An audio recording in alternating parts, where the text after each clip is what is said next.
This life is a fight.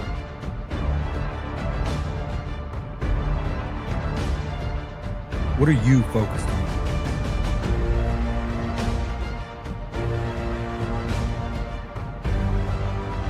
There will be doubt.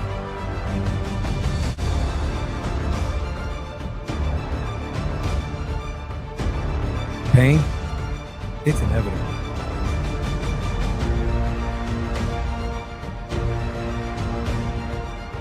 But when that bell rings, will you be ready?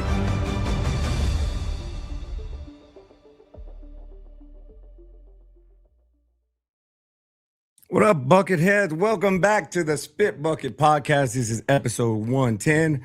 JJ Solomon here. Really excited. We got a very, very, very, very special guest for you today.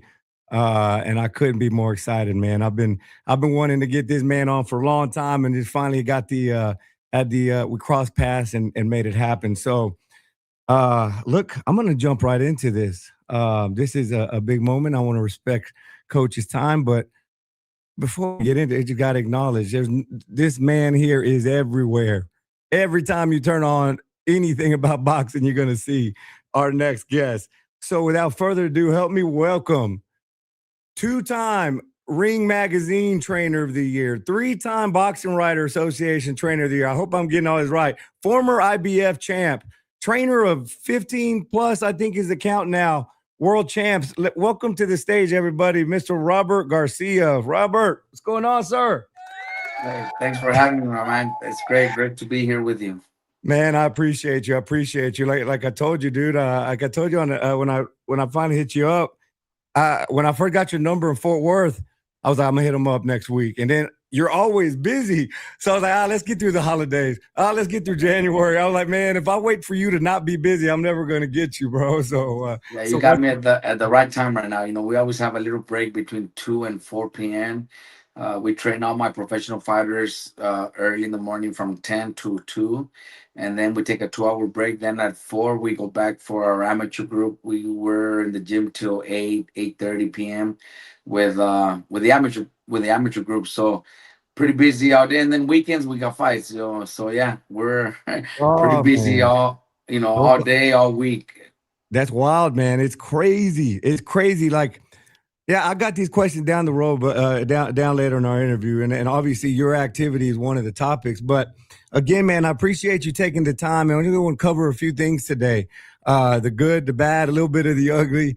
But your gym's in an interesting place. The RGBA brand's in an interesting place. You got Bam about right there on the verge of superstardom. Virgil in the headlines for all the outside the ring stuff. You with all the trainer of the years under your belt. So we're gonna talk a little bit of everything, but we got to talk about this. I don't want to beat a dead horse with the Virgil Ortiz thing, but we've seen updates, we've seen that sort of deal. But what can you tell us? The most recent update. What can you tell us about the ongoing Virgil Golden Boy Boots matchroom situation? Well, look, I don't get too involved because I'm not the manager, obviously, and he's got a great manager, Rick Marigan.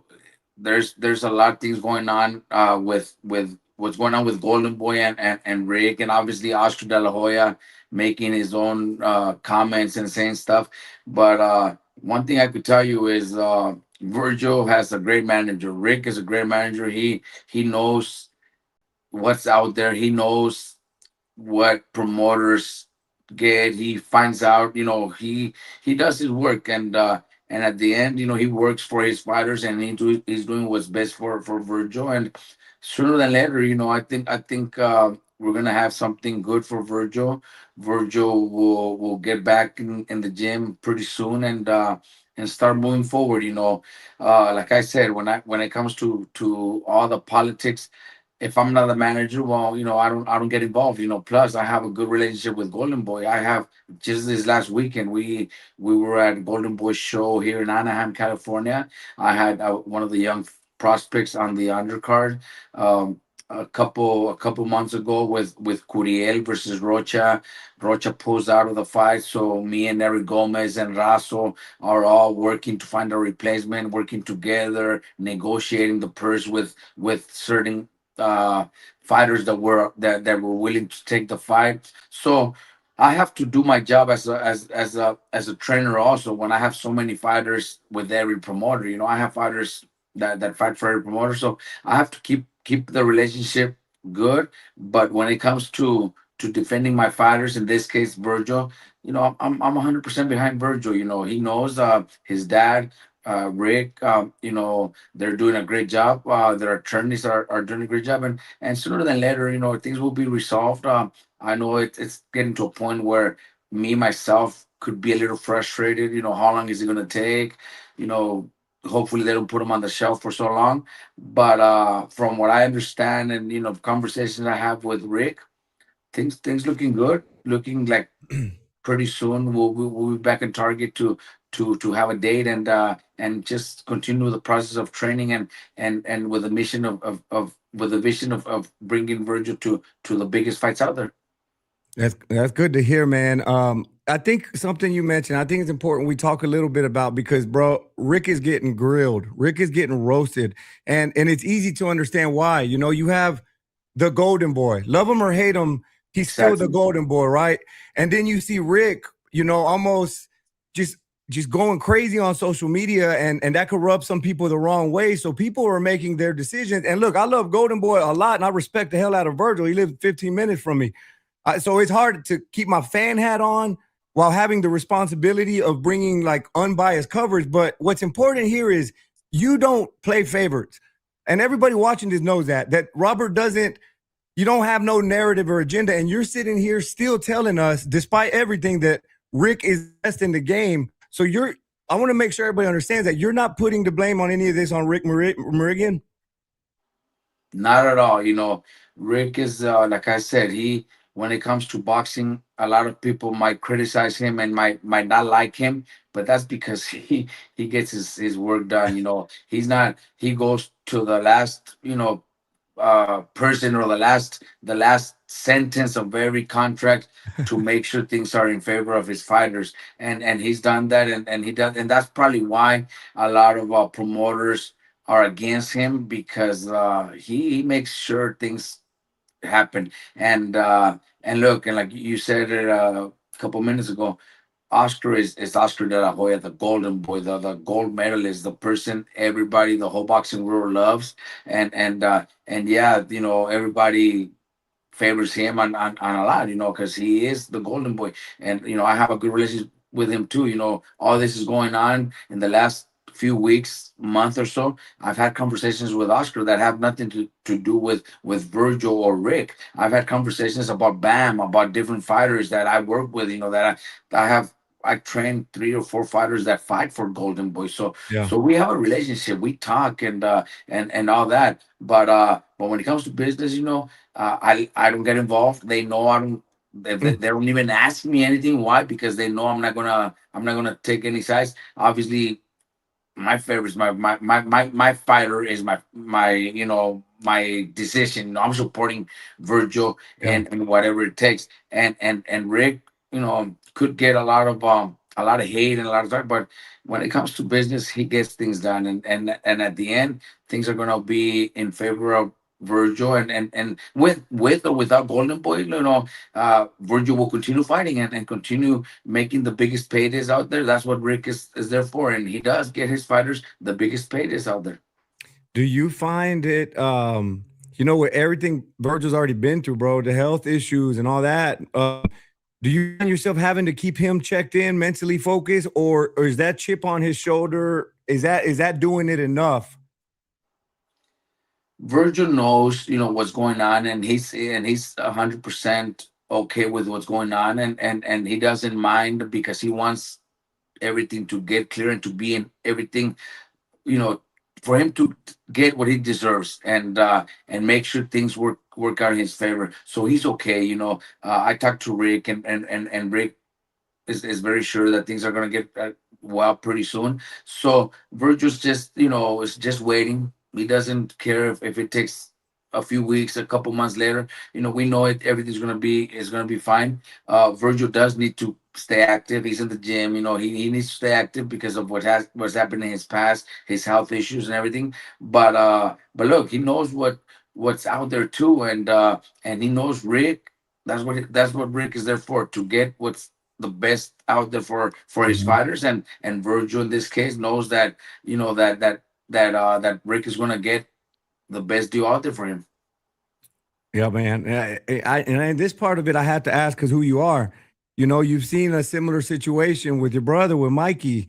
Does it concern you that the similar situation, the outside the ring situation, where a long layoff disputes, I mean, it messes up his rhythm, messes up his prime years? Is that something that's a concern for you at all as a trainer? Look, with Virgil, because of his health issues and the problems that he's had, it could be a concern, especially like my brother, Mhm.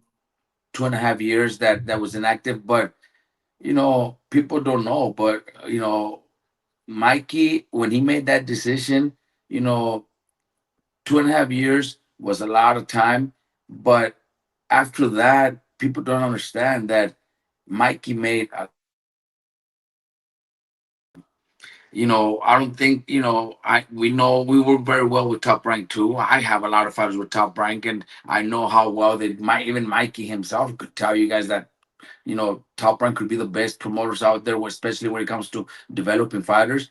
But when it turns out to be a business, every fighter wants the best out there for them, and every promoter is going to try to keep as much money for themselves too, which is their job. That's what they do. Should they maybe be a little more fair? Yes, they should be a little more fair with the fighters, but we know every promoter is going to try to get the fighters for less money. So so Mikey, once Mikey left Top Rank and he was out for 2 years, people mentioned 2 years, 2.5 years. It might, it's going to hurt Virgil. Well, it did hurt Mikey for 2 years, but after that, man, people don't even know the kind of money Mikey made. Mm. Mikey did tremendously well. He's been retired for what, 4 or 5 years already, and Mikey's doing very well. He has You got those no silk pajamas on? he's well, yeah, he still, he still works when it comes to properties and stuff like that, but most of the time he spends himself in Mexico, and he's got a badass yacht that he has in Man, the that's beach, what's and up, man. he spends time in his, and a hot weekends in the ocean. It's unbelievable the way Mikey's living now, especially after being out for 2 years. That was the best thing that he could have done. So if something like that is going on with Virgil, and with Virgil's health issues, yeah, I don't want him off for that long, obviously. But if it takes a few more months to get to where Mikey got, I'm in for it. And I know Virgil is, and I know Rick is into that too, because there's a lot of money, man. There's a lot of Mhm. money that most of the time they don't present to you. Yeah, Every man. promoter is against.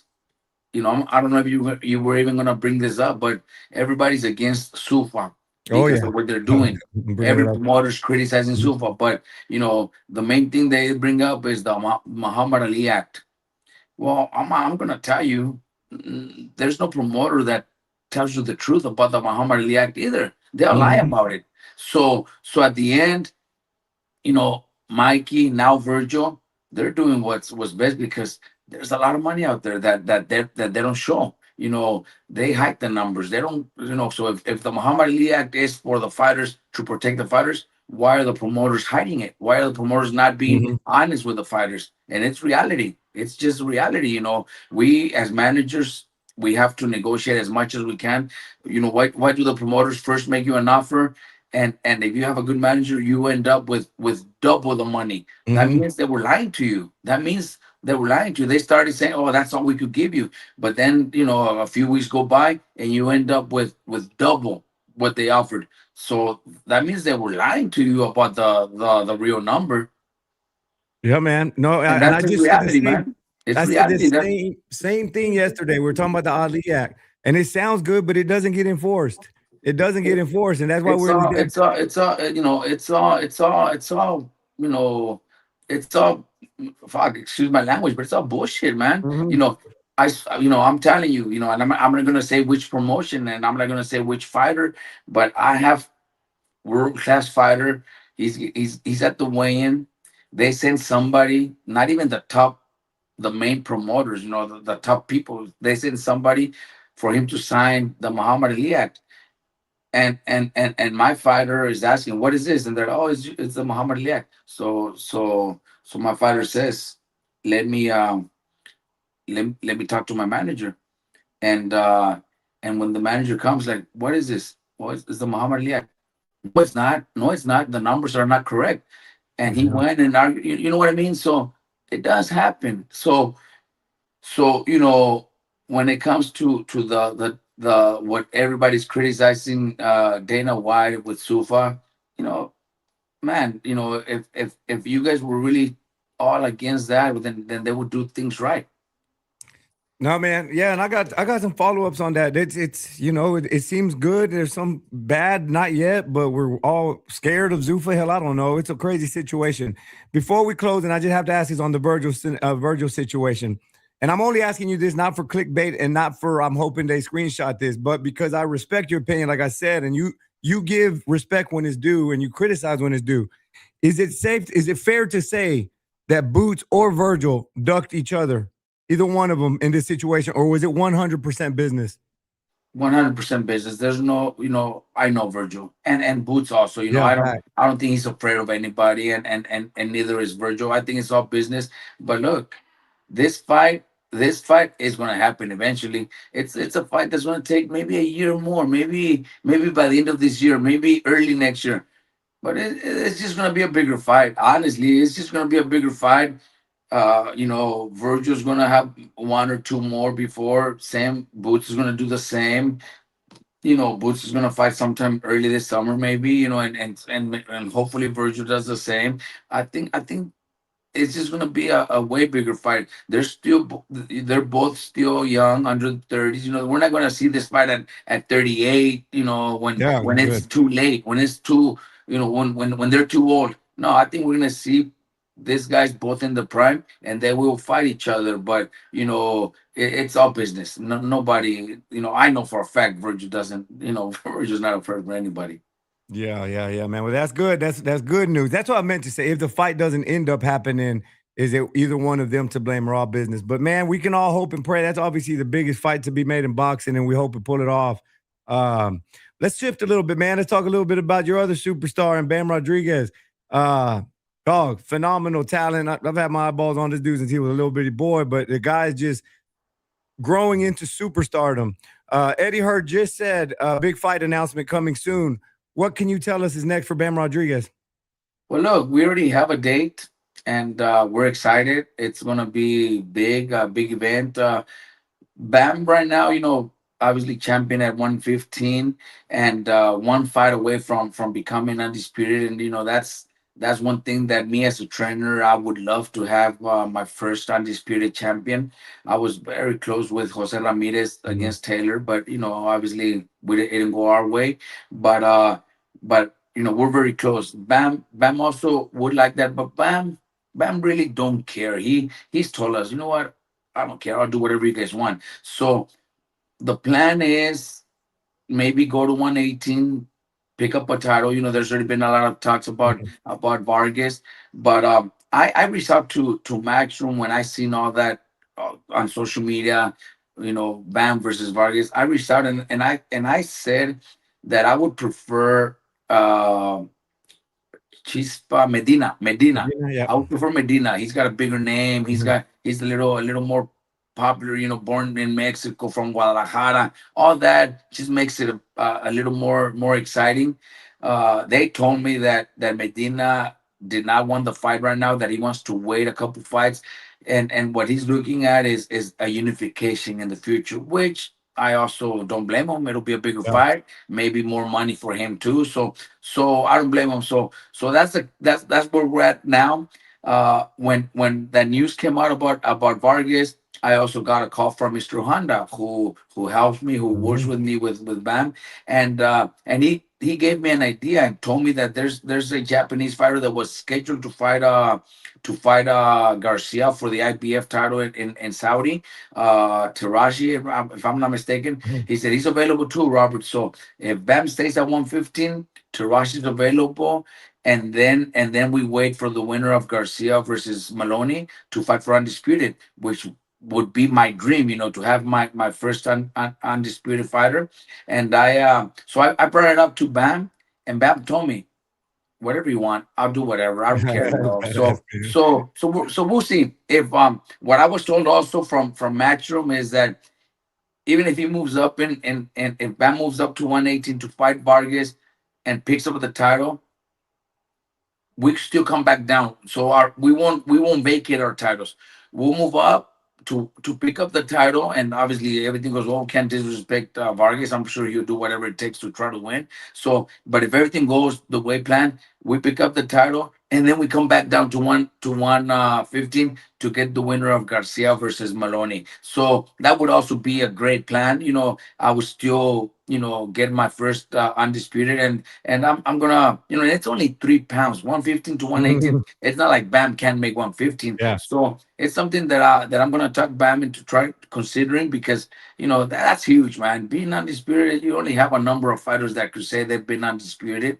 And Bam could be one, and a three division champion.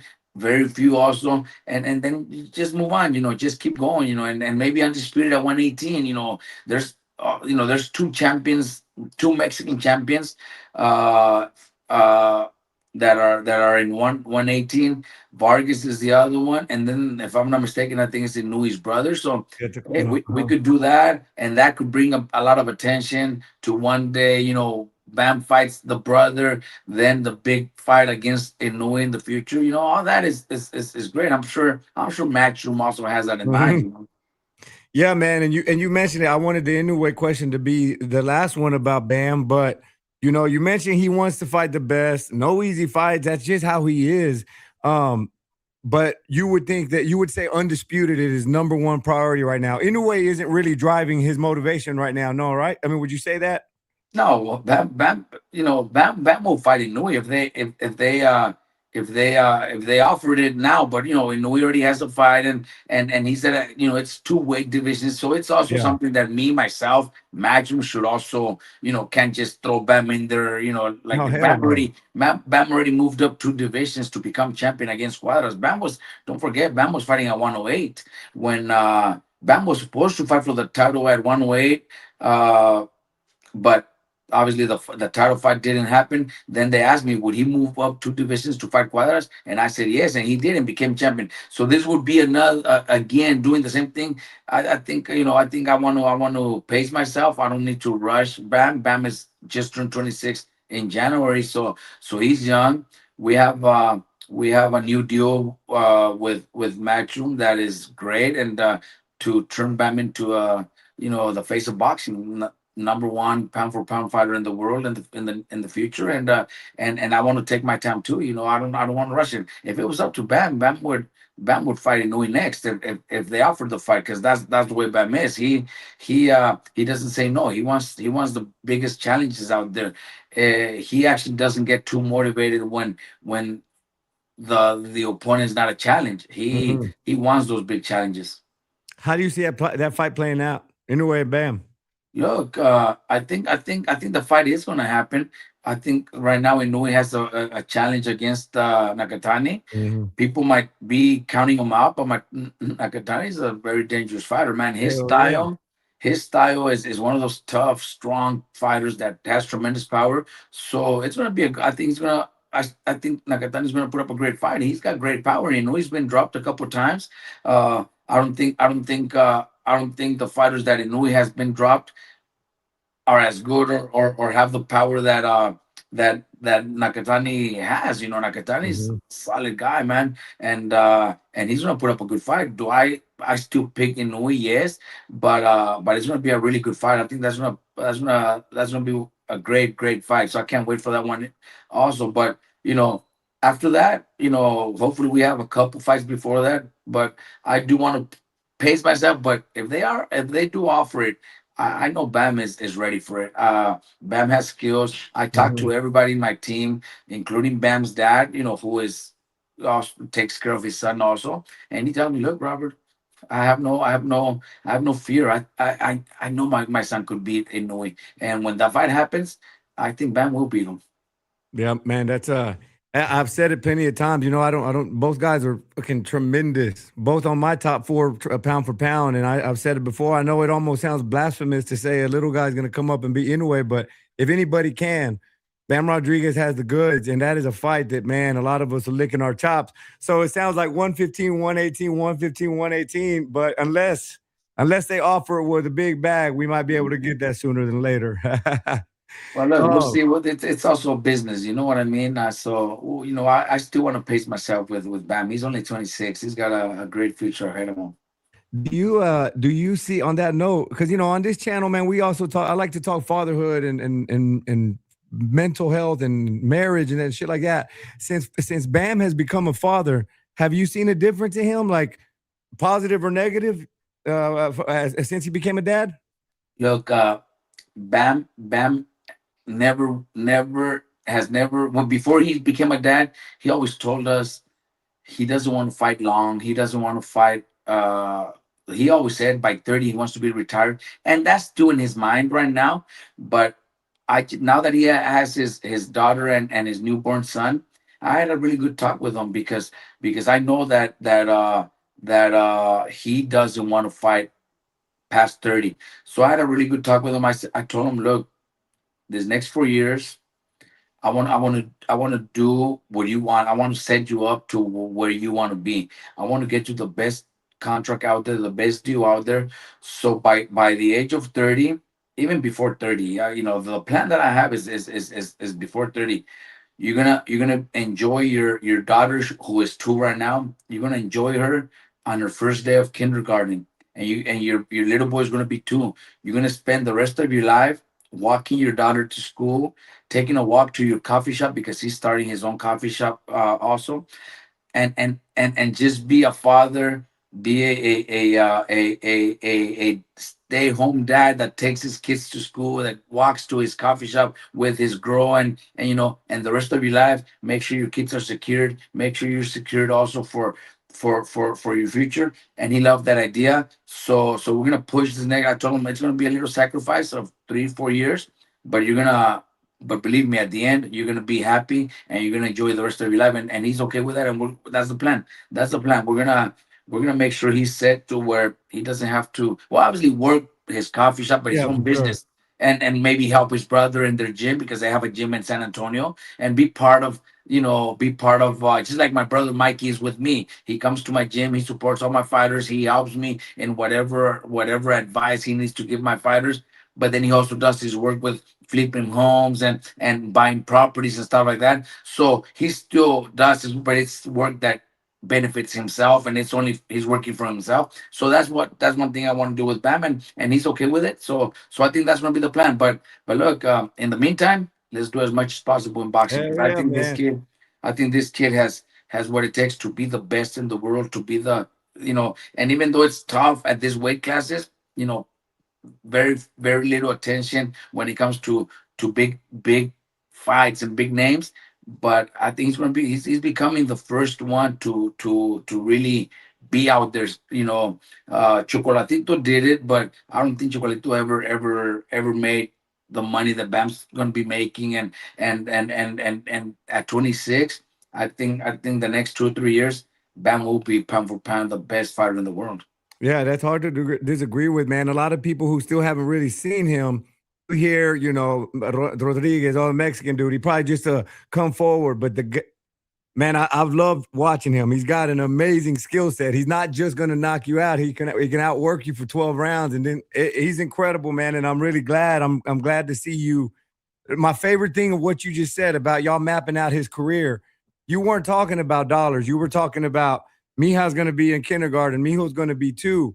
You're looking at the family piece of it, the part that really matters. You're not just saying, hey, let's have $30 million in the bank and shit, So I just got to say salute to you, Robert. And you can see it, dog. You can see from the outside looking in how you are with your stable. And I just have to take a quick second to commend you because the love and the camaraderie is just, y'all just, it reeks of it, man. So let me get back on track over here. Appreciate that. I appreciate that on the BAM. So I want to talk a little bit about Robert the fighter. A lot of times, bro, like we got a lot of new eyeballs on the sport. So you're everywhere. a lot of times folks don't realize that this legend also used to be a champ.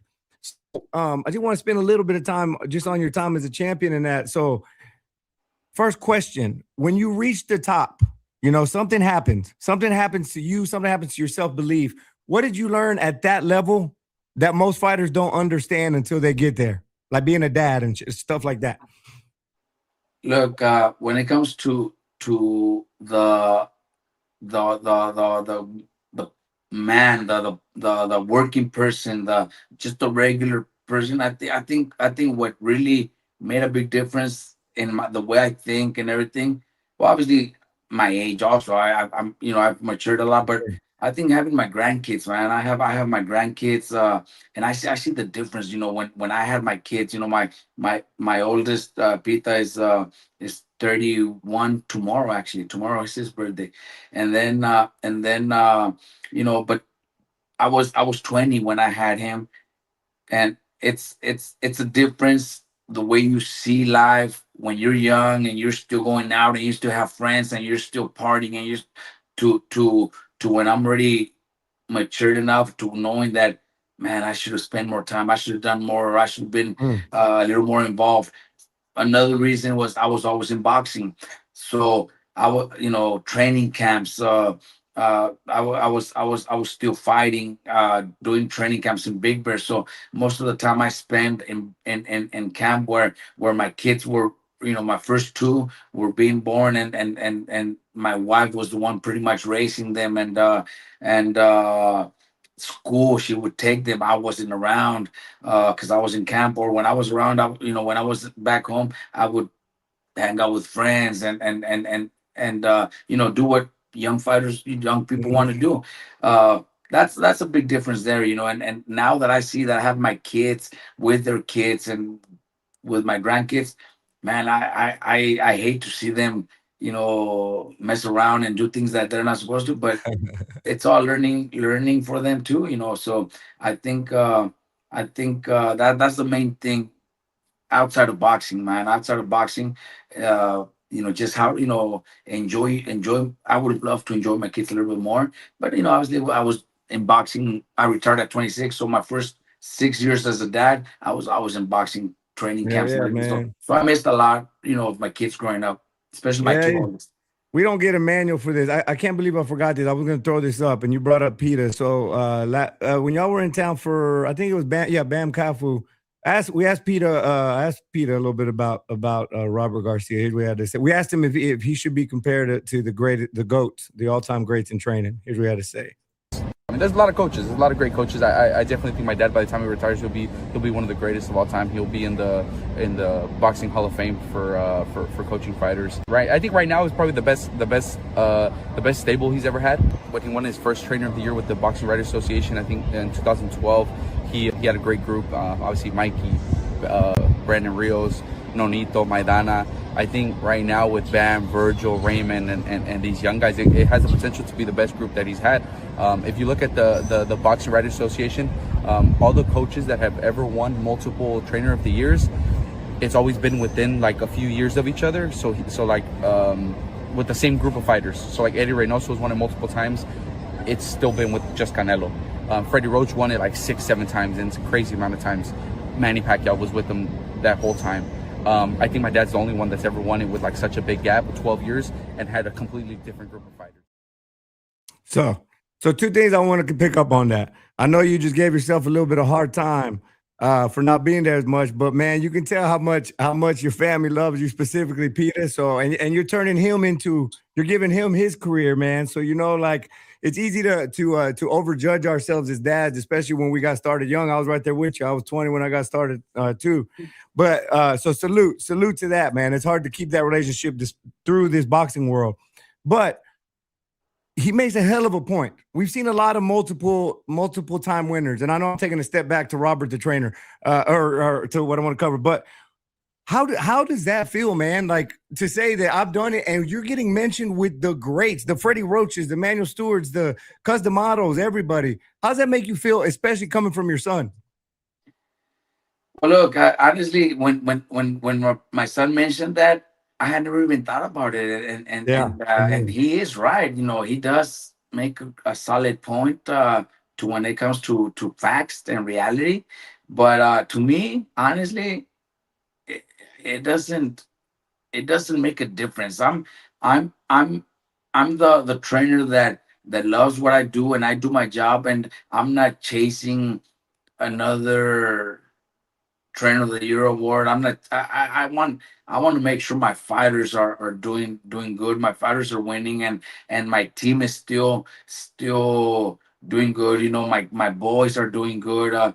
You know, my assistant coaches are all doing good. You know, because when it comes to my team, I think I'm the only one that gets the credit, but I have a team, man. I Mhm. wouldn't be able to have all the fighters that I have if it wasn't for my team. You know, I just have one of my assistants, Jose Contreras, Mhm. who is a couple weeks older than Pita, and I don't know how, if he's gonna feel embarrassed from what I'm saying, but yesterday he got the keys to his brand new house that he just bought, and it's all Damn, because of man. boxing. It's all because of boxing because he helps me, he helps my amateurs. He works with the pros in the mornings and works with the pros in the with the amateurs in the afternoons. You know, we travel together.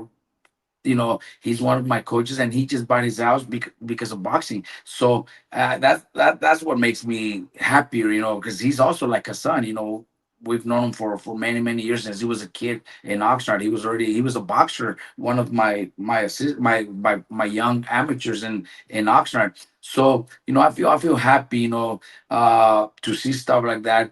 When my fighters get paid, you know, obviously we get our percentages, but we don't take a big percentage from my fighters. I want my fighters to make more than, you know, any other promoter, any other manager and trainers. They end up with 33%. I don't do that, you know, I don't do that. And what I get, I share it with Pita, Chepe, Felipe, who is another great coach, former fighter also, and our conditioning coach Charles Tremley. You know, it's five of us that split up, you know, all the earnings from my fighters, because I want to make sure my fighters are good. But it's good enough with so many fighters that we're all happy. You know, I don't want to take a big chunk of money from my fighters because I have a small chunk of money from so many, Yeah.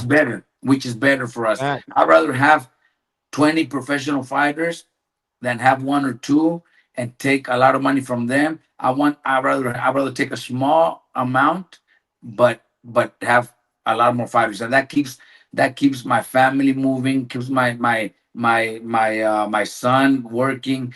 Chepe, Felipe, Charles, our condition coach. It keeps them working. We have work every day, every weekend. If we only chose to have one or two fighters, we would be taking a bigger percentage from them, and we wouldn't be Yeah. working as much.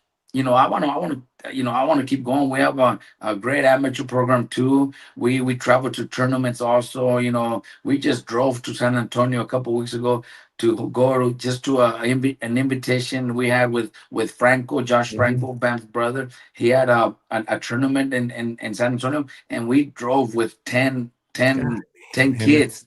You know, stuff like that is what moves me. You know, the little kids seeing Bam and seeing Virgil become champions, become superstars. I want these kids, this new generation. I want to leave that all to my son and Chepe Felipe to move on and keep doing that in the future.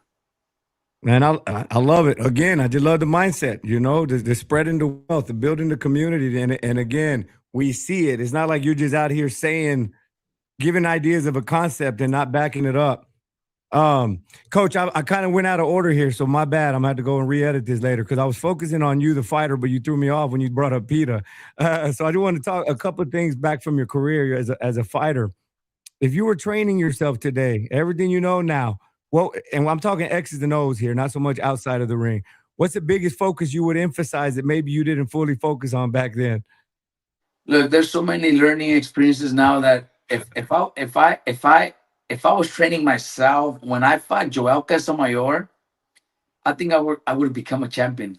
But that's because I got cut before the fourth round, and it was a Mhm, headbutt.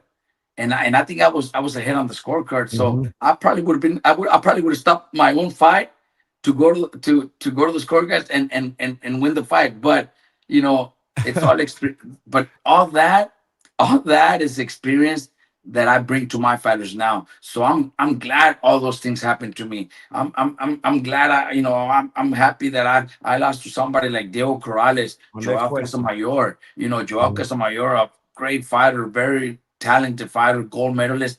You know, uh, my loss to Ben Taki, who I was beating so easy, but in the last round, instead of boxing and moving around, I tried to exchange, and he caught me with a left hook and knocked me out. You know, all that is are things that taught me so much that I transmit into my professional fighters. The experience I lived as a fighter is what makes me the trainer that I am. You know, having having to do training camps in Big Bear for 3 months. Honestly, if the fighter is dedicated, they don't need to do all that. You know, when I started training, and then my brother Mikey became world champion, we never took him to training camps. We never took him to Big Bear for 3 months. No, Mikey went home every day after training to his wife, kids, and I missed all that, man. I did training Yeah. camps for 3 months, 3 4 times a year. And uh and and and and, and I, the mentality, the old school mentality is, you got to stay away from the wives, you got to stay away from the family, you got to stay away from the distractions, and focus. Nah, that's not real, that's not true, man. I like my fighters to enjoy their families too. Right now I have a young prospect who I'm pretty sure you've heard of, Chop Gonzalez. Hmm. This kid, he fights this Saturday actually. But this kid has his girl and his kids, his babies also, and I don't tell him you got to stay away from them. You got to go to training camp. You can't be around your kids. No, Bam brings his girl and his two kids to training camp, and I don't have a problem with that. Because why? Because I lived it. I know how hard it was. I know it sucked to be away and not allowing your girl, your babies to visit you because you're in training camp, and you got to be prepared, you got to be mentally ready for this fight. No distractions. Ah, man, I don't you could ask Mikey went home every day to his girl and his kids, and he's a four division champion, five-time champion of the world. Nonito Donaire always had his wife with him in every single Hmm. training camp. And he's also with me a three division champion. He's a five division champion, but with me he became a three division champion. So Brandon Rios always had his wife. Every training camp for Brandon Rios was in Oxnard, and we never took him to the mountains. We never did that. If you're gonna train hard, you're gonna get in shape.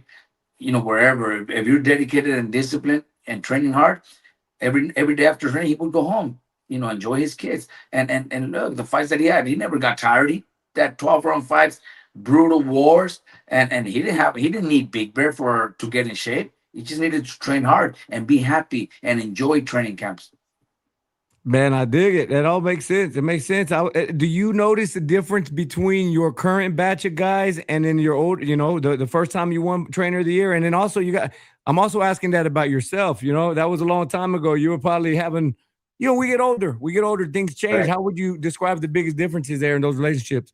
Look, Pita mentioned that he thinks right now we have a better group. I love the group of 2012, 20 from 2011, 12, 13, those years right there.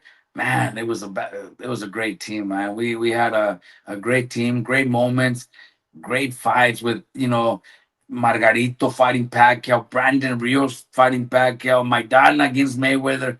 Those were huge fights, man. Man, we don't see those fights right now. I think anything that's going to be closer to that is going to be Virgil versus Boots, but it's not happening next. Bam against Inoue will be one of that type of fights, but those years right there with those type of fights that we had, Mikey having those huge fights, that big 47,000 people in at the Cowboy Stadium against Spence.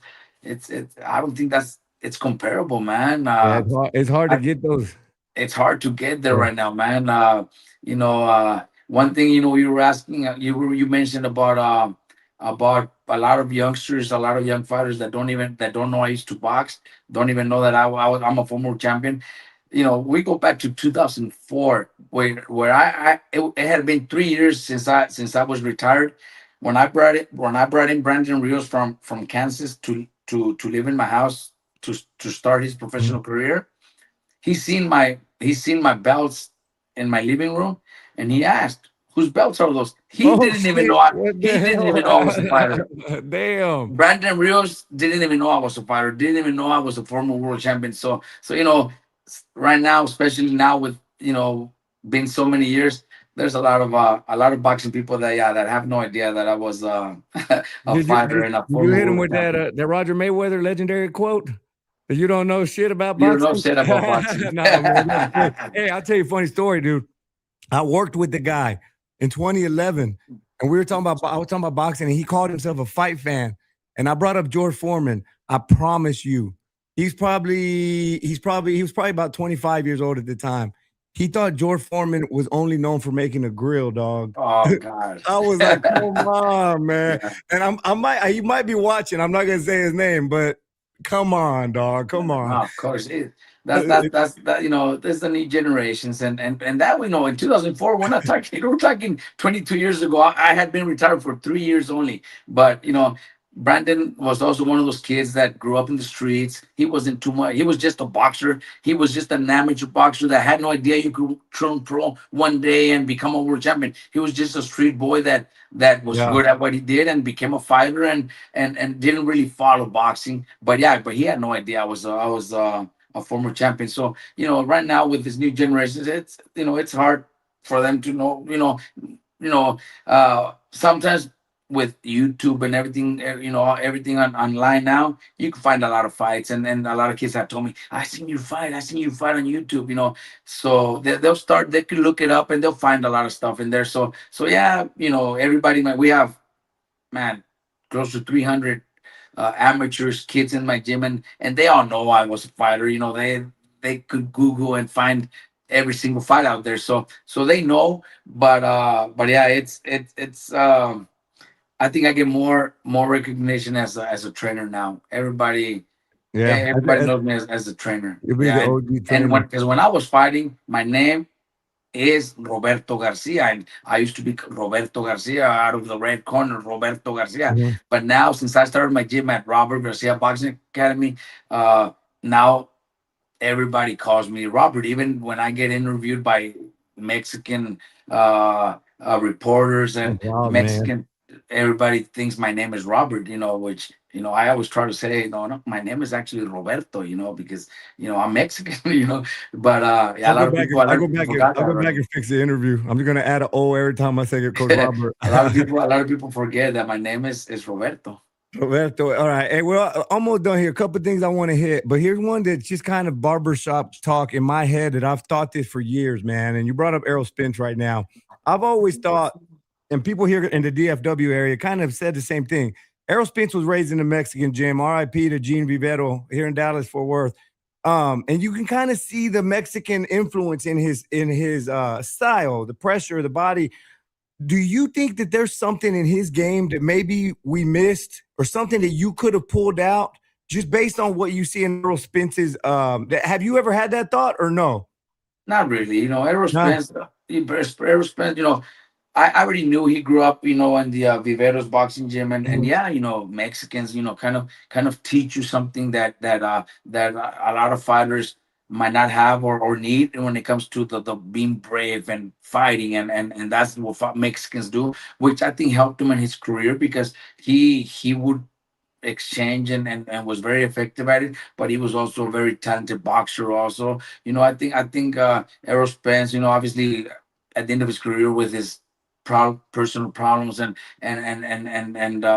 accidents that kind of changed his career around and maybe ruined his career, but that man was great, man. He's a great fighter, man. He could have been face of boxing, pound for Mhm. pound, kings, but made some wrong decisions. Also, it's part of boxing, part of life.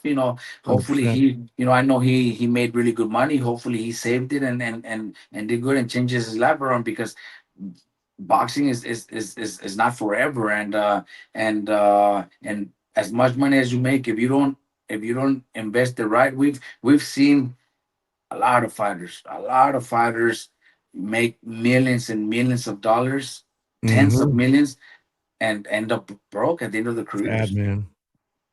It's sad. Yeah, I Yeah, mean, seeing Adrian Broner and shit like that. I mean, that shit breaks my heart. exactly. That You know that, what I that shit mean? breaks your heart, man. I kind of feel bad, because you know when they're on top of the world and making money, they think it's never going to end. Oh, another fight. I'll have another fight. Well, that fight, one day that fight's never going to come. One day that's going to be your last fight, and you're Mhm. never going to have what's that next fight. Oh, I'll make it up in another fight. Oh, I'll do it in another fight. One day that next fight is never going to come, and you're gonna be screwed, man. It's just the way it is. That's why we try to advise all of our fighters. Every fight that get us, the little money, the more money, you know, the big paydays, Yeah, and put your money away, invest it. Act like you don't, like you never made it. Put facts, a small man. amount away, and the rest, enjoy it. But that, just act like you never won it, and let it sit there. One day that money's gonna save your life, man. Buy a property here, buy a property there. One day though, you're gonna be thankful that you did it. Facts. Agreed, man. All right, man. I want to wrap this up in within the hour. So, a couple questions on Zuffa. All right. You've said some great things about Zuffa, and I've heard you compare them to early pro box days. Uh, we're a few months in now, several events deep. Are you still feeling the same? I know you've got 5, 6 fighters with them now. Are you feeling the same, better, less optimistic? What are your thoughts on Zuffa? I have 6 fighters with Zuffa. Look, I think what Zuffa is doing is great for the young fighters, great for the start of their careers. We still haven't seen the best prospects or best world class fighters. Why? Because they're already signed to other promoters. But all these kids that are getting the opportunities, at least the 6 in my gym, they're happy, man. They're happy. They Everything is, they're treated like if they were world champions. As soon as they get in, they give them clothing, they feed them, they help them make weight. They have all the Damn. facilities to help them make weight. After weigh-ins, they help them rehydrate. During training camp, I believe it's 4 to 6 weeks. They're sending meal preps in for the fighters. We have access to their facilities any day, any time. They have insurance, so that's world class, man. You don't see that with anybody else. You don't see that with any other promoter. So the kids are happy. Plus, they're getting paid a lot more, man. All these kids that I have, the checks that they're making for 6 rounds is, it's close to very close to the amount of money my 10 round fighters are Damn, making man. in other promotions. And then they take the chance Damn. of getting a bonus if they get the fight of the night, if they get the performance of the night. Just recently, my 18-year old fought 6 rounds. Alvarado, Emiliano, Oh yeah, Emiliano. Yeah, Emiliano. Yeah. and we're right after our fight, we leave. So we're driving home, and they call me, "Hey, Robert, Alvarado got the performance of the night, Oh yeah. $50,000 bonus to an 18-year-old." You know what I mean? Yeah, man. Man, my fighters in the gym, my 10 round fighters in the gym are seeing that. They're like, "God damn, take me to Zuffa." You know what I mean? Damn. I think it's great. I think in the long run, I think slowly they're going to be big. Right now, obviously, you used to have all the world champions and all the Mhm. young prospects that are already doing big things in boxing and winning the belts and winning the big purses. And yeah, most of them won't make that move to Zuffa, but all the young prospects are begging us, and they already have a list of most of my fighters that obviously that don't have contracts Mhm. with promoters, and they're calling me one by one, is this guy Yeah, ready? We man. could put him on, so they still have a list of maybe eight guys that are on the list, and all I tell them is wait, they'll call us one Damn, day, dude. and the six that they have so far, they're happy, they're excited, they're getting more money than anybody else, and they've been treated very well, man, very well. So I'm happy. I think it's different, but it could be the future, honestly, with all this politics, everything going on with Virgil and Golden Boy and the Muhammad Mhm. Ali Act, and the bells, the sanctioning bodies, with all this politics where Wild, man. where somebody gets ranked number one who hasn't fought at that weight division for 4 years, or somebody that just came out of a loss and gets a title fight. And where's that number one guy? Where's that opportunity for the number one guy? So we don't see that anymore. It's all about money. It's all about politics. In the 80s and 90s, when I became North America champion in 95, man, that got me to the top 10, Mhm. in the rankings. Right now, I don't know if you do, but I could ask you, do you know who the lightweight champion at 135 is, or 140 at 126? Nobody knows. Yeah. Nobody knows who the lightweight, the national champions are. Mhm. My dad tells us that lightweight titles in Mexico in the 70s and 80s, they used to fill up arenas big time, because everybody knew who the national champion was, because no, everybody knew that becoming national champion takes you to the top 10 in the Yeah. rankings, and Yeah. elevate one by one to one day become world champion. Nowadays, nobody cares who the national champion is. Nobody cares who the state champion is, because nobody cares about that anymore. The rankings, you could have a good relationship with one of the presidents, and they'll rank your fighter number one. Or if it benefits them when it comes to their 3% they're gonna make, and they give title opportunities to It's a guys mess. that don't deserve it. So if this continues like that, man, Like, don't you it could think? change. Like, I'm going off script right now. Don't you think that with everything going on right now, because you ask Suleiman something, he goes, "Well, my rules, my rules, my rules." You ask whoever, IBF, my rules, my rules, my rules. Like right now, we got to be thinking smarter, make some exceptions, figure it out, because you're taking off the belts from the best in the world because of your rules, but you're watering down your belt. Like, Look, that's a big problem. I mean, there's so many problems in boxing. Don't you think right now we should be trying to make some exceptions instead of trying to yes, get more stubborn? exactly. But look, we were talking about it in the gym today, and we were talking about it with my fighters that are training right now, Lindolfo Delgado and Oscar Duarte and Curiel. All three, Lindolfo has fought three title eliminators. Duarte has fought two title eliminators. Curiel's last fight, the fight before, were title eliminators. They're not getting no title shot. You know what No, I mean? man. Lindolfo is the mandatory to fight Hitchens, which is it's supposed to be coming, but Hitchens signed with Zuffa, so now we don't even know if that's going to happen. And I asked Lindolfo, what would you do? If they still offer you good money to fight Hitchens for Zuffa, or go for the vacant title. If IBF, like, if they take the belt away, if the belt Mhm. goes vacant, and the thing they responded is, where do you think I'm gonna get paid the most? So so Damn. fighters right now, they're going after the biggest paydays, not the belts. He asked, where do you think I'll get paid the most? And I said, well, look, vacant title, they're gonna go to purse bid, and whoever wins the bid, you guys are gonna have to split up, I don't know, 50-50 or whatever. So you might end up with 200, 300, and that's maybe if somebody puts a good bid. If you fight Hitchens for Super, you might get a lot more Damn. money. He's like, fuck it, I'll go for the money. So they don't, you know what I mean? So Yeah. so that's what's happened. He's had two or three title eliminators, and he hasn't fought for the title. So he's lost that love for that belt because he's been through three title eliminators Mm-hmm. and hasn't fought for the title. Been Duarte wearing has that out. Duarte and Duarte same thing, and they're both 30 already. Mm-hmm. 30. You know what I mean? They turned pro 10 years ago, and they're barely looking into fighting for the world title.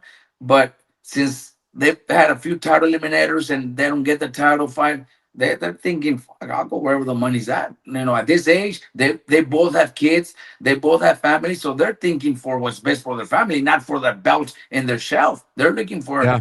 what the most money they're gonna make. That's wild, man. Like just in this conversation alone, we've talked about you and Bam pursuing the belt. But then in the same conversation, we talked about, who cares about the belt? Let's go get the money.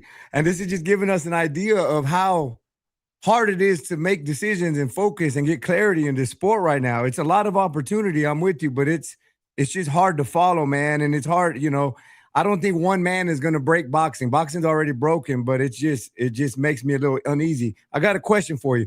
You mentioned, it sounds like you got a whole system that Zuffa already just calling you. And I heard you, I think it was you on with YSM. You mentioned that they're calling you a sellout, like other coaches and other people in the industry. Is that serious? Are you losing relationships or are they just kind of joking around? Look, I don't follow too much on social media, but my son and and the Yeah. guys in the gym have told me that they've read comments where, oh, Robert's a seller.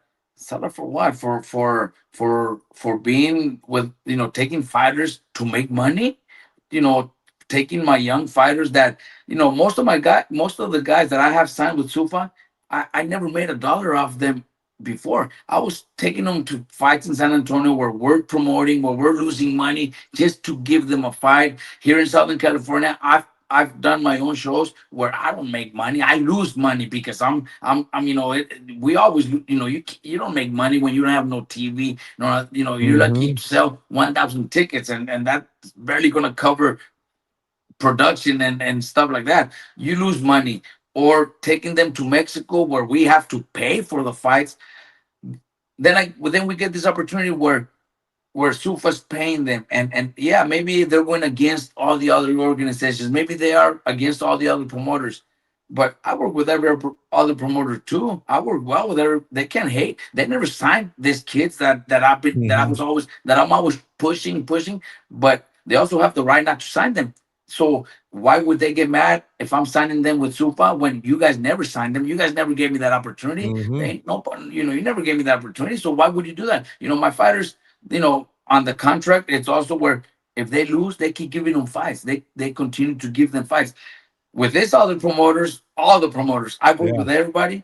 One loss, and guess what? We get Back on the pink slip. shelf. We get pink slip. We get the release note. Oh well, your fighter lost. We're no longer gonna be part of your fighter. Now I'm stuck with this fighter who I have to continue rebuild his record, and continue giving him fights, and continue spending money, continue losing money on shows, to bring them back. Because I'm not gonna get rid of them the way they do. Every promoter does that. Every promoter has the right to release the fighter if they lose. So most of the time they release them. Or I'm gonna give you another story. Uh, I had a young fighter that was fighting 10 rounds already. 10 rounds already making 25, $30,000 a fight, which is fair. Main event. He's winning the fight, kicking ass, and then gets hit with a punch that stunned him a little, and the ref steps in and waves the fight off. So we lost the fight. The first thing I did was get a call right after the fight from the promoter, his promoter, and saying, Robert, that was bullshit. We got your back. He's still good. We're gonna fight for that. They shouldn't have stopped it. So I feel good. It made me feel good. Okay, we got our promoters back. Then we come back to his next fight, and when we're at the weigh-in, the kid actually told me, Robert, I think there's something wrong here. He showed me the contract. Man, you're not even gonna believe it. $2,500. And and Damn. and I go to the promoter and I tell him, hey, I think there's something wrong here. The kid, why would you pay him 2,500? And his response was, you're lucky we didn't release him. You know what I Damn, mean? bro. So we had to fight for 2,500 Dirty, man. when the fight was already main event, making nice decent paydays. You Well, say you're he's a 10 lucky, rounder? huh? 10 rounder? Yeah, he was a 10 rounder, Damn, dog. and Damn. they tell me you're lucky with that. The words they told me was you're lucky we didn't release him. So It's that's dirty, man. that's what I mean. So why are they? Why is the whole Yeah. boxing world mad at Dana White and Zuffa for paying the kids right, bringing them back after they lose? They're still using them. They're still giving them fights. They're still giving them very nice paydays, and the kids are taking the chance of winning the performance of the night or fight of the night. They want to. That motivates them to put up a good fight, to put up a good performance. Facts, You man. know, there's fighters making $10 million paydays, and all they do is run just to secure Mhm. that burst. You're making some hella points, man. You got me thinking as we're sitting here talking. I mean, you're absolutely right. Well, let's move on, man. Move on. Good things from Zuffa. Quick question on Top Rank, and then I got three questions from the fans, and then we'll wrap it up. Obviously, Top Rank just in that, or we just heard a partnership with Top Rank and DAZN. I'm not sure of the numbers. I saw 1.25 mil per event, all the way to 5 mil per event. Regardless of the numbers, how do you feel? Obviously, you got guys on your roster fighting for Top Rank. How's this look for RGBA and your entire team? Great news, man. As soon as we seen the news, that was great. I talked to the attorney, Top Rank's attorney, and green light. Everything looks good. It's beautiful because we can't see Top Rank, out of boxing. Right. The way this last year went. Top Rank is, man, I know there's great promoters out there, but Top Rank Bob Arum, man, that can't compare to that man. He's the Godfather, Mm-hmm. and I'm so happy, especially because I have fights with him, and I have a great relationship with Top Rank. Even after my brother, the 2 years off and all that, even my brother knows how good Top Rank is, and every time I get a young fighter. We discuss who we should sign him with or who should I, and my brother, my dad, we all try Top Rank. Maybe try Match. Maybe you know what I mean. But Yeah. but Top Rank is always one of our main choices because they know how to do it. They know how to develop fighters, and Mm-hmm. I'm glad because I have Chop Chop, who I know is going to be a superstar. I have Art Barrera, who's doing really good, developing well little by little. But I have Raymond Morataya, who's a world champion, Lindolfo Delgado, who should be fighting for the title soon.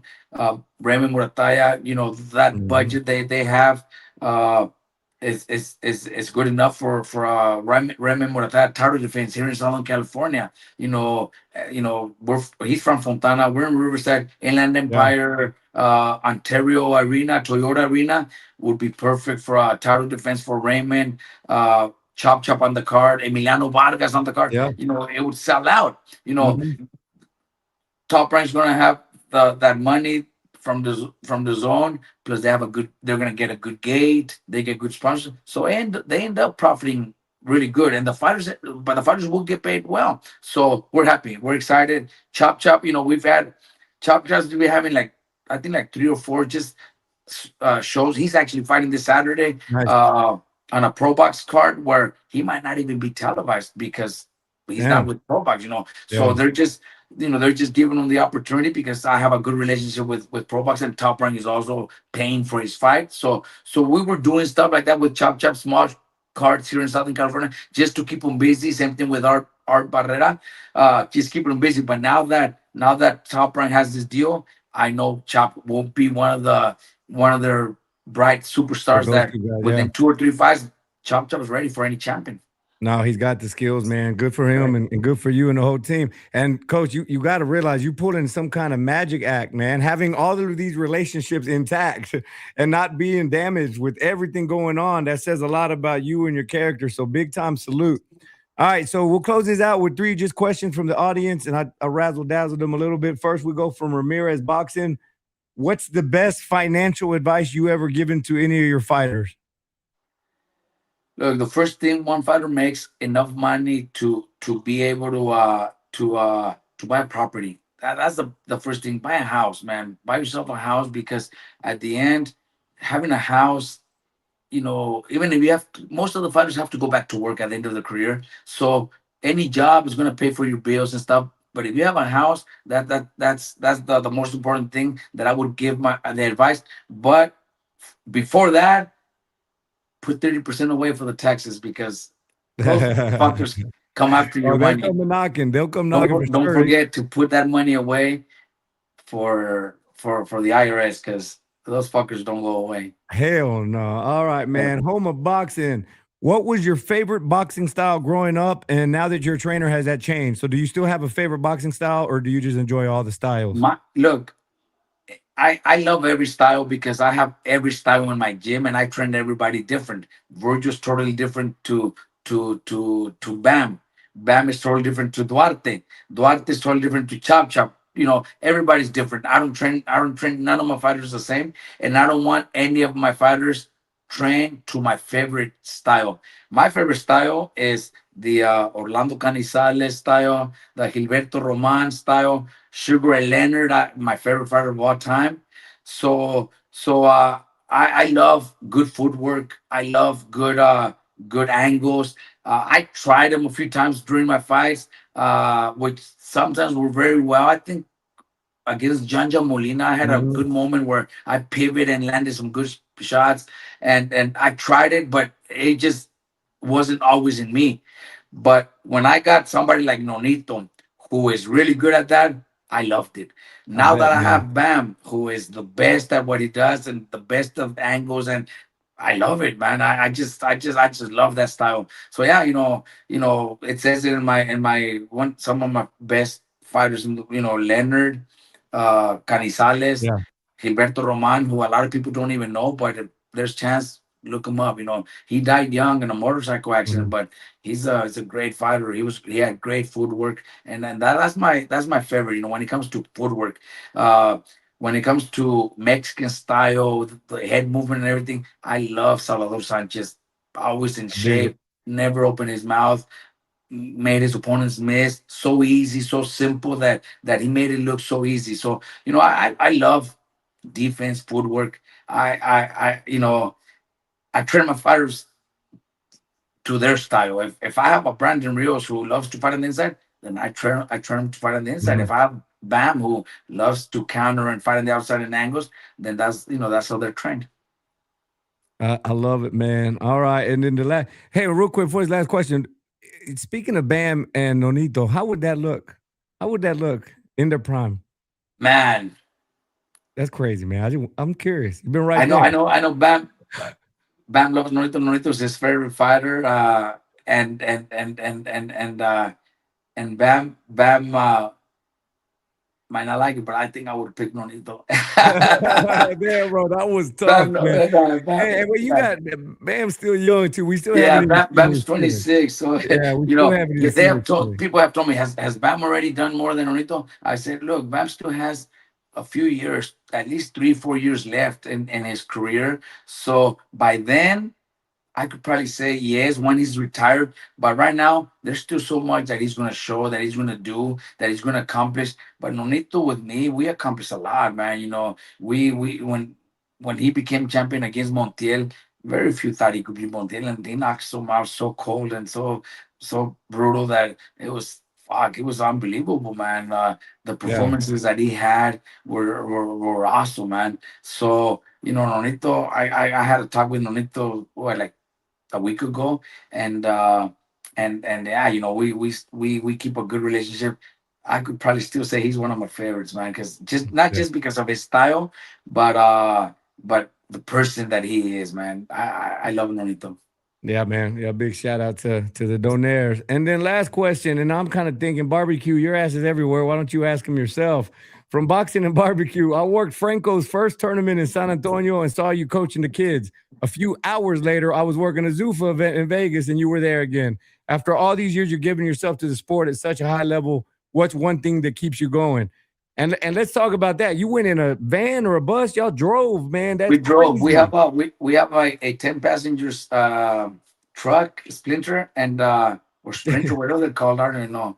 And so we drove 20 hours to San Antonio. We got there Friday. The fight was Saturday. Sunday morning, I flew to Las Vegas because I had a San Antonio boy fighting in Vegas. So yeah, I love what I do, man. I love it. I get the support from my whole family. My son's involved. My wife, my daughter. They're part of the gym. They're part of the amateur program. So they enjoy it. That's the main thing. I don't keep my family out of my business because that would create more problems, and it's happened before where it's just different. When my wife travels with me, or I bring her with me, whenever there's time, whenever there's chance to do it. I just love to have my family involved and together, because that's something that I learned maybe a little too late, Yeah. not with my Yeah. career, but now that I did, I enjoy it, man. I love it, and with all these young fighters, it's hard to say they're all going to be world champions, but I don't say no to nobody, man. They all deserve a chance. They all deserve an opportunity. I have guys in my gym that my son or my assistant might tell me, man, you really think he might make it, or does he have a chance? Well, maybe he won't make it, but at least let's give him that Mhm. opportunity. Let's give him that shot, and they'll find out. They'll realize. They'll know. The time's gonna come. We have a lot of kids that we're developing slowly, and takes a couple of years of us spending money, paying for the fights, paying for the shows, and losing money on shows. But eventually they're gonna have to take that chance and take that step. And if they don't, I'll be honest with them too, and I'll tell them, look, I don't want to see you get hurt. Let's finalize this. We gave you the opportunity, we gave you the best from us, and if it's not happen, if it's not meant to be, then it's not gonna happen. And we're not gonna allow you to continue doing it, because you're gonna end up getting hurt. There's been fighters that we have to tell that, and it hurts to say that, but Yeah. because they see Bam, they see Virgil, they see Duarte, headlining, making money and making millions, and they think they're gonna do it too, but it's very few, man. Very few make it to those kind of fights, and we have to be real with them too. There's a lot of fighters that I've had to tell, they can't fight anymore. Uh, three fighters in my gym. Look, Mhm. hopefully this is totally out of the Yeah. subject, but when I was a fighter, the reason I'm wearing glasses now is not because of my vision, it's because of double vision. This corrects double vision. Damn. And it happened because of boxing. And I know a lot of fighters have that, but they're afraid to admit it. When I came out saying, talking about double vision and how important it is to fix it, to correct it, three kids in my gym, three fighters, professional fighters, told me, Damn. hey Robert, we seen you talk about double vision. I think I have that. I had to tell him to Wow, retire. I man. had to tell him to Yeah. retire. I said, no, I don't want you to fight anymore, because it's dangerous. It sucks, to have double vision. If I don't have my glasses on, I see everything double. Man, that's tough, So dog. it happens to in boxing, man, and I Mhm. know a lot of fighters have it, but they don't admit it. They're embarrassed to admit it, because it happened to me, and it happened to my older brother. Danny, he fought also Mhm. professional, and he also had double vision.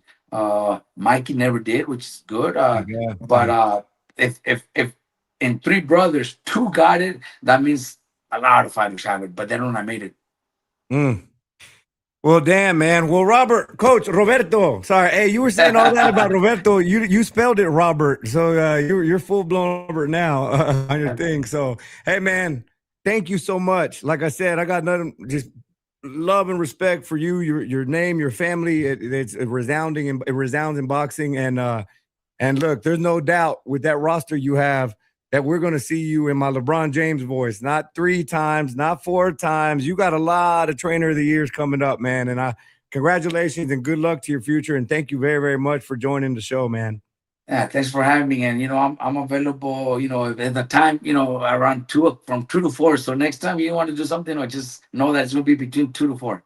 Orale, man. Well, I appreciate you. All Good right, luck to everything, and I'll see you soon. got it. Thank you. Later. Appreciate it. There he is, Mr. Roberto Garcia, the coach, the legend, the former champ. Guys, I really appreciate y'all. I didn't want to check the comments too much because I wanted to get make sure I was respectful of his time. But I appreciate all of you guys tuning in. Yeah, much love. We've got a lot of stuff coming up. We've got a lot of interviews coming up, a lot of big names. So the content is about to go way up. So please give me a sub, a follow, hit that notification bell so you don't miss a thing. But much appreciation to everybody. Much appreciation to Coach Robert Garcia. Man, you just can't. It's no coincidence that he can just snap his fingers and get Top Rank on the phone. Now Zuffa, Golden Boy. The dude is just no drama, all business, and he's just a real guy, man. And it's evident in his work. And I'm confident in saying that if most of boxing was like Robert Garcia, we wouldn't have the problems we have today. But it is what it is. He's one of the good ones. So much thanks, much love, much support to Robert Garcia. Thanks for being here, joining the show. Hope to get you on soon again. And one more time for all the Bucketheads tuning in. I appreciate you guys. I got to dip out of here, though. Talk to you guys again soon. This life is a fight.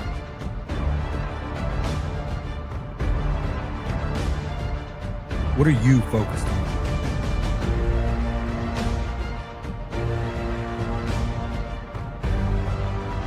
There will be doubt.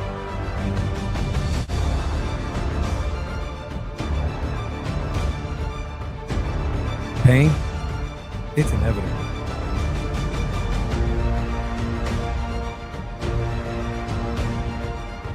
But when that bell rings, will you be ready?